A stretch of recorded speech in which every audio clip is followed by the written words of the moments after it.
Hello, and let's get going on some closing thoughts, some summaries of the class and what we've discussed, the big topics, and then to finish up with a description or explanation of the assignment here at the end. So the first thing to note, like I noted in the beginning lecture for this course, is the idea of discovery or discovering what's going on. Because we can do that. We have been doing that as humans for a heck of a long time, and we can especially do that as psychotherapists to help our clients best. And in this process, as I emphasized in the beginning, we really need to be working with science and scientists, and they should be working with us to really understand. We need each other. I just don't believe that scientists can do research and say this is what's happening in a human or humans. I think they got to work with us, the ones working with humans, and we need them for the kind of evidence that we can utilize with our clients to help them get and feel better. And with that, we can really know that in the end, what we're trying to get to is biologically accurate and psychologically healthy. Because when we are biologically accurate, that can really help us understand and help our clients become psychologically healthy. Is understanding the biology that has been really emphasized in this class that goes on psychologically, how to merge those two and everything together to help your clients get and feel better, because that's all they want. We use a lot of terms in our profession and in the medical profession too about clients and outcomes, etc. They just want to get and feel better and to stay better. That's all they want. So biologically accurate, psychologically healthy, a big hallmark and theme of this course. Now, in terms of this course, I want to emphasize, the basic parts that we've reviewed together, we've talked about together, and you've learned from this class, I hope, as well as I just hope it's been taught well so you really understand these concepts coming out of this class and going into your psychotherapy careers. The first is primary emotions. Then we went into PTSD and post-traumatic stress disorder. And then we talked about toxic stress and, of course, the difference between the two. Then we had a module on neuroplasticity, what goes on in the brain, that it can and does change in response to its environment. And then we talked about differential diagnostics, which is a term especially for us clinicians, us psychotherapists, to understand diagnostically what's going on and how we differentially diagnose based on what we see and hear from our clients. And then lastly, we talked about clinical interventions. That included your wonderful CBT models that you presented into your classmates and that you all discussed, as well as the other interventions I talked about and had lectures about most recently. Well, really, the big takeaways you want to take from this course come from those different modules and sections of the course. And the first is emotions are biologically based. They do not come out of nowhere. They're biologically based. We feel them mostly in our chest areas and then in our limbs and things as well, but emotions are biologically based, and that interplay between brain chemistry and hormones and the body and tissue and back and forth. Emotions are biologically based. And as I described, I believe they're in four categories. Maybe there's six. There's certainly evidence and argument for that, and I'm totally fine with that. But the four that we talk about, or joy, fear, anger, and sadness, relate to emotional well-being, anxiety, irritability, and depression. So that's really what most of our clients are experiencing when they come to talk to us, or some variance or combination thereof. But emotions are biologically based. And when you tell your clients that, they instantly feel better because they don't feel like, oh my God, it's inexplainable. There's something terribly wrong with me and no one knows what it is and I'm doomed. Nope. Emotions are biologically based. We can explain that and help them understand them. Next, from that, we know that PTSD and toxic stress happen for our clients. They're both biologically based. And post-traumatic stress disorder, again, is from a terrifying event, an absolutely terrifying event, not a frightening event, a terrifying event. That causes all the symptoms of PTSD, which you can help your clients get through and get past them through a lot of talking, a lot of skills, and a lot of intervention with them on that. Toxic stress, and so PTSD. So there are changes in the brain about beliefs and feelings and behaviors, but they're not permanent. They're not structural. Toxic stress causes structural changes, and toxic stress is, of course, living in constant fear, just living in constant fear of abuse or failure or anything where you're just constantly afraid. That gives you the big Amy and small hippo stuff. But a lot of our clients will have and do experience both. And you want to be able to diagnose that. And of course, this obviously relates to the terms, the nicknames that I use with my clients all the time, especially Big Amy. That is Big Amy, the enlarged amygdala, hyperactive amygdala, and the small hippo, the atrophy, the emotional blunting from the smaller hippocampus. So again, a small hippo is more rare. So a lot of people I find may have a smaller hippo, but a big Amy or a bigger Amy is extremely common. I see it all the time. I got to tell you right now that I think I know most of all this, most importantly, because I went through a big Amy from financial failure. That just more than a year of constant fear, not going to make enough money, and it was just awful. Then the big Amy happened. I got treatment, et cetera, et cetera. But I certainly know this from the point of view of a psychotherapist, and I know this a lot from the research that I've done. But I bet you anything, I'm mostly informed by my own experience. So it's one of those things to know about people is this is going to happen to anyone because it's a normal, actually healthy response. Too many lines on the Savannah stuff. Normal, healthy response to your environment. If you're living in constant fear, your amygdala is going to get bigger, so you're more hyper vigilant, you're more aware, you're more active to try to take care of the threat. So big Amy, small hippo. And again, I use the term big Amy with my clients all the time. Big Amy, generalized anxiety.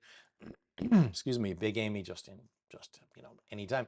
People really understand that. They get that. The term enlarged hyperactive amygdala, people are like, what? And they don't remember it. Atrophied hippocampus, like, what are you talking about? Big Amy, small hippo. People remember, and I use it all the time. Generalized or situational, that's another huge component of this course. Like when you're looking at someone, you're talking to them, you're listening, you're watching everything. Over time, you want to find out, oh, this is a generalized anxiety situation or situational or both. Like someone clearly can have a big Amy generalized anxiety going on, plus there's situations that totally freak them out. In other words, they really get super anxious, panic level anxiety or panic attacks because of situations. Um, in depression, it's either generalized or situational. Most times it's situational, I find as a psychotherapist.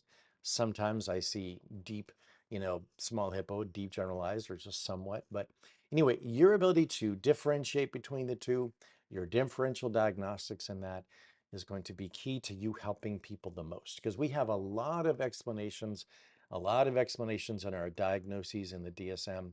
But when you know the difference between generalized and situational or both, you will really help your clients understand what's going on. In language, they understand.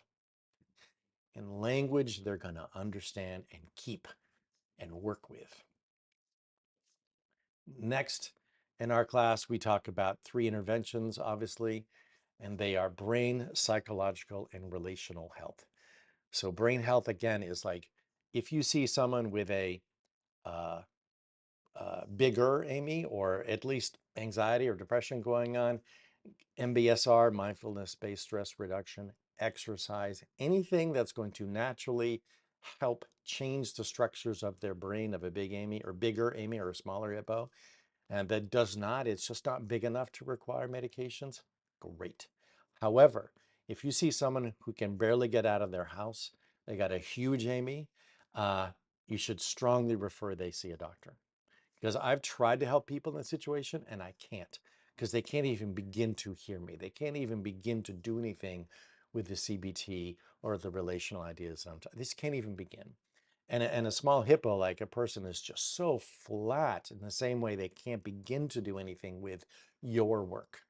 They, in my opinion, must have some serotonin infused into their system so those 1 or 2 structures become back to where they were before toxic stress, and then they can work with you.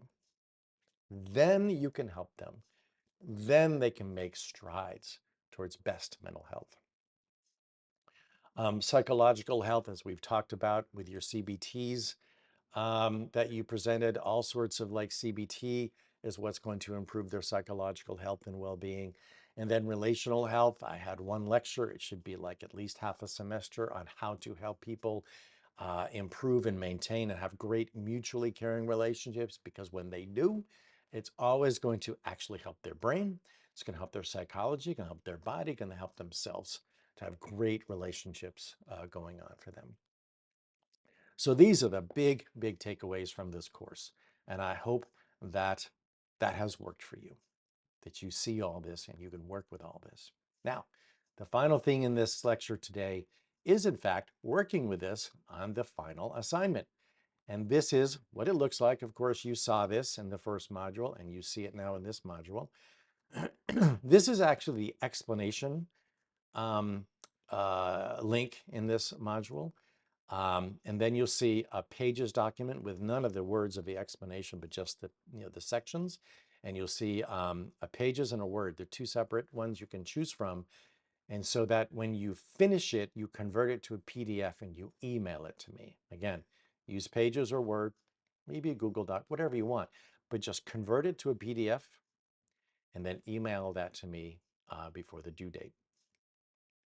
So in this clinical evaluation and treatment plan, again, when you work for a mental health agency, it'll look different. It won't look like these sections. That's up to you if you want to talk about them. But some of these sections you will, like the name, you'll see that client date of birth, dates of evaluation, you'll see that demographics, maybe history of presenting concerns. By the way, in the dates of evaluation, it's best to do a 4-date evaluation. You get the most information in 4 separate sessions, but sometimes you only have actually 1 hour or a 2-hour time. It's whatever the agency, whatever gives you. Sometimes you have 2, but it's best if you can do 4. Excuse me.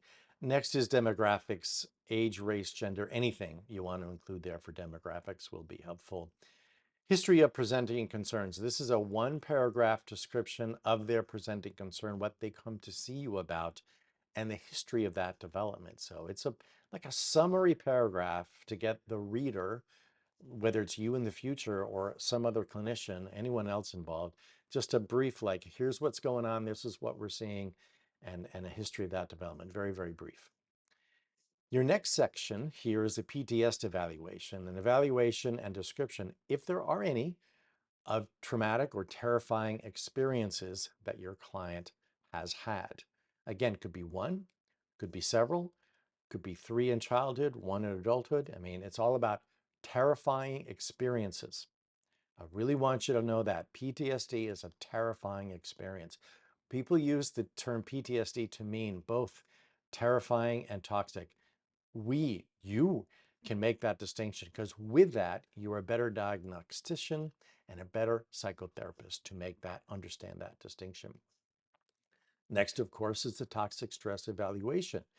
It's your description here of the relationships, events, and other phenomenon that cause toxic stress and your client's reported experience of that stress. Again, this is your client describing living in constant fear. You can get it from their history. And by the way, I'll say this once, if you want to invent stuff based on the character you see in a fiction, work of fiction like a movie or a TV series or a book, you can add more information. I don't care, because what I want to see is you really know how to evaluate in every way here.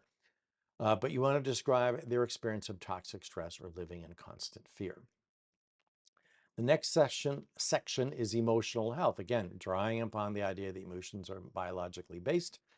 4 categories, 6 categories, whatever you want to do. But it's a description of their emotions, their emotional well-being, their own emotional understanding, which for a lot of people is very, very small when you start off. And of course, your hope is to increase that incredibly, and as well as their ability to manage their emotions. You want to be able to understand from your evaluation their ability to manage their emotions. The next section is on brain health. And this is the description of what you see, and you can explain to your client about their brain health. Like if you see they have an enlarged amygdala, big Amy, or a small hippo, you want to be able to see that and then describe that to your client, because the sooner you describe that, the more they begin to understand what's going on for them. So you want to describe that as well as help them understand neuroplasticity, or the brain does change. There are parts of the brain that do change in response to the environment, in response to treatments, all kinds of treatments. The brain does change. And it's also part of understanding like why you feel so incredibly anxious all the time is from a big Amy. There's nothing wrong with you. There's nothing wrong with your feelings. It's all about a big Amy. And you say, and I want to help you with that. Same is true for a small hippo, of course.